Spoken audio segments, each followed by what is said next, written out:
Dan untuk informasi terkini kita sudah terhubung dengan rekan Naura Syafika di Kebayoran Baru, Jakarta Selatan.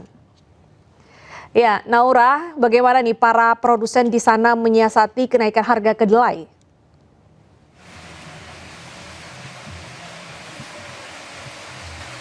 Ya, selamat siang Deta dan juga pemirsa. Memang dengan adanya kenaikan dari harga kedelai ini berimbas juga pastinya pada produksi keripik tempe, di mana saat ini kami melaporkan dari Kampung Tempe yang berada di Jalan Haji Aom, Kebayoran Baru, Jakarta Selatan, menjadi pusat dari 37 produsen atau produksi rumahan dari keripik tempe, di mana memang untuk pagi hari tadi sudah dimulai untuk goreng-menggoreng, dan hasilnya keripik tempe nantinya dimasukkan dalam toples ataupun juga plastikan.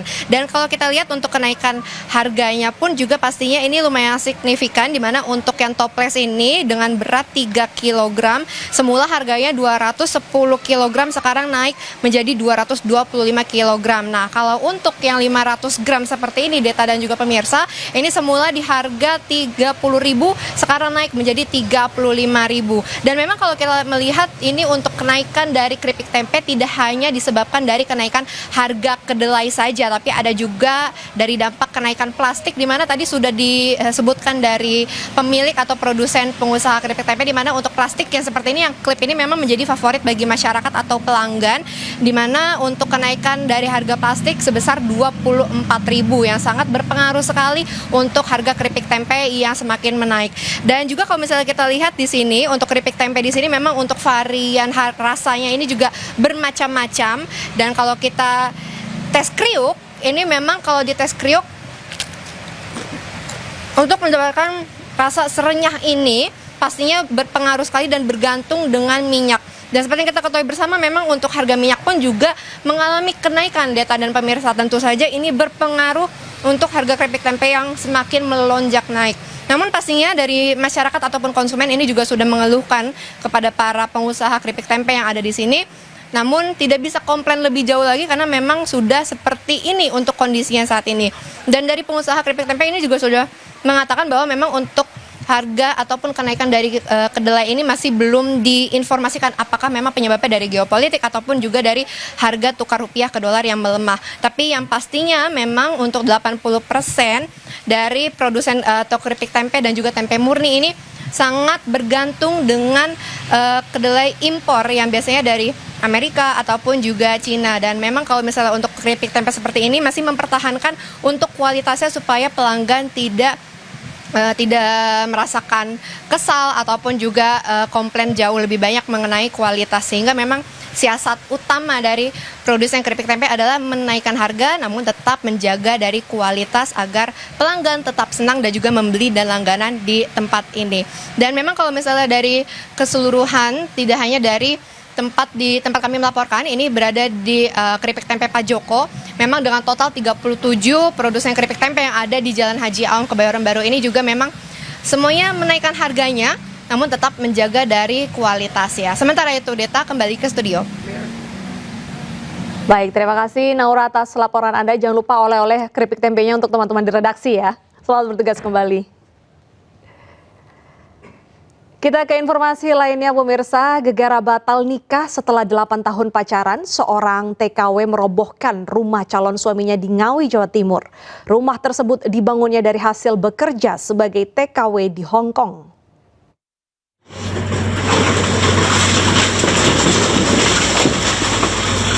Sebuah rumah yang baru dibangun dibongkar kembali pemiliknya di Desa Dumplengan, Kecamatan Pitu, Kabupaten Ngawi, Jawa Timur. Iya, Pak.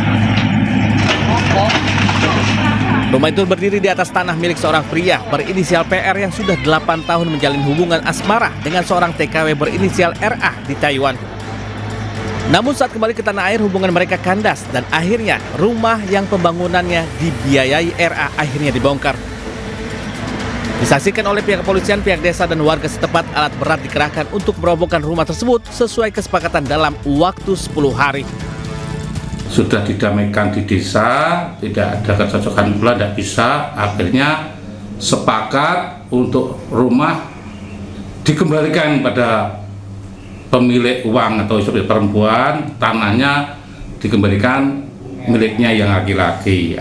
Menurut polisi, kedua pihak telah menyepakati pembongkaran setelah dilakukan mediasi tingkat desa dan tidak ada unsur sengketa dalam pembongkaran ini. Dari Ngawi, Jawa Timur, Asfi Manar Anyus melaporkan.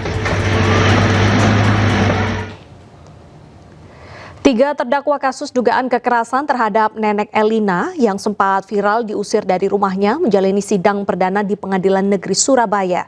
Ketiganya didakwa oleh jaksa penuntut umum melakukan kekerasan secara bersama-sama.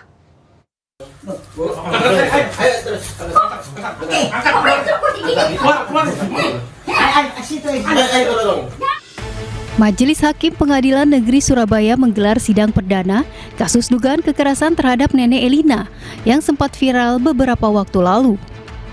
Jaksa penuntut umum Kejati, Jawa Timur menghadirkan 3 orang terdakwa yakni Samuel, Muhammad Yasin, dan Holik. Agenda sidang perdana pembacaan dakwaan dari tim JPU.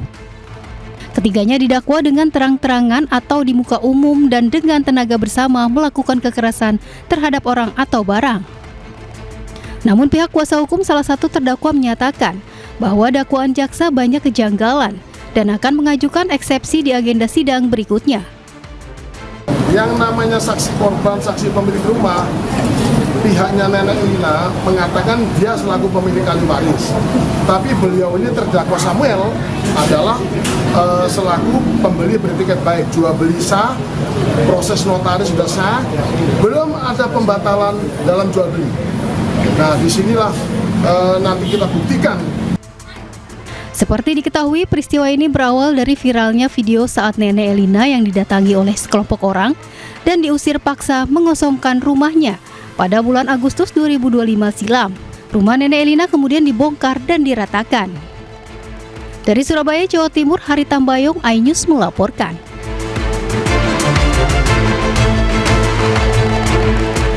Pemirsa, hujan deras dan angin kencang melanda Kota Bogor. Akibatnya terjadi banjir hingga pohon tumbang di sejumlah wilayah dan mengakibatkan kerusakan pada sejumlah rumah warga.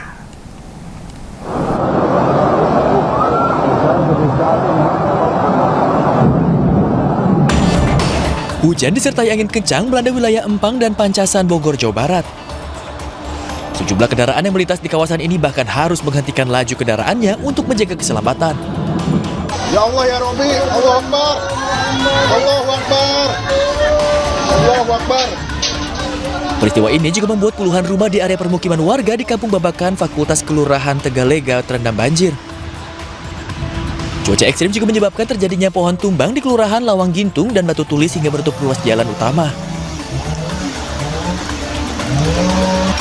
Kuatnya hembusan angin bahkan membuat atap baja ringan milik sebuah sekolah tersapu angin hingga menimpa 3 rumah warga di Kelurahan Pasir Jaya. Posisi pas lagi hujan angin gede nih, tiba-tiba yang posisinya yang jelas posisi hujan lagi gede, kita lagi di sini karena hujan angin biasanya kan luka ajan gitu ya. Ini tiba-tiba ada hantaman yang keras, bunyi yang keras, bulak gitu. Nggak taunya pas dilihat dari sini kelihatan ada genteng baja yang jatuh sama baja-baja kelihatan dari sini, makanya kita langsung ke depan kontrol hujan-hujanan gitu. Petugas BPBD Kota Bogor hingga kini masih melakukan pendataan kerusakan akibat peristiwa ini.